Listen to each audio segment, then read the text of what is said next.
امام ابن ماجہ نے روایت کی کہ حضور نبی کریم رؤوف الرحیم صلی اللہ علیہ وآلہ وسلم نے فرمایا، اکٹھے ہو کر کھانا کھایا کرو اور بسم اللہ شریف پڑھ کر کھانا کھایا کرو کہ اس میں تمہارے لیے برکت ہوگی۔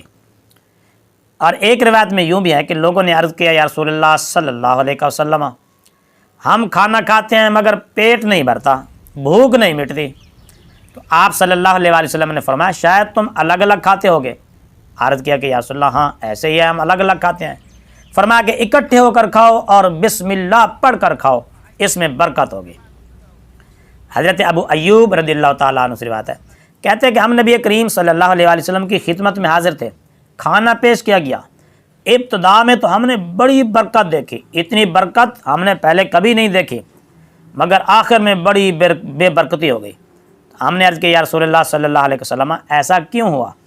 فرمایا کہ ہم سب نے کھانا کھاتے وقت بسم اللہ شریف پڑھ لی تھی، پھر ایک شخص بغیر بسم اللہ کے کھانا کھانے بیٹھ گیا تو اس کے ساتھ شیطان نے بھی کھانا کھا لیا۔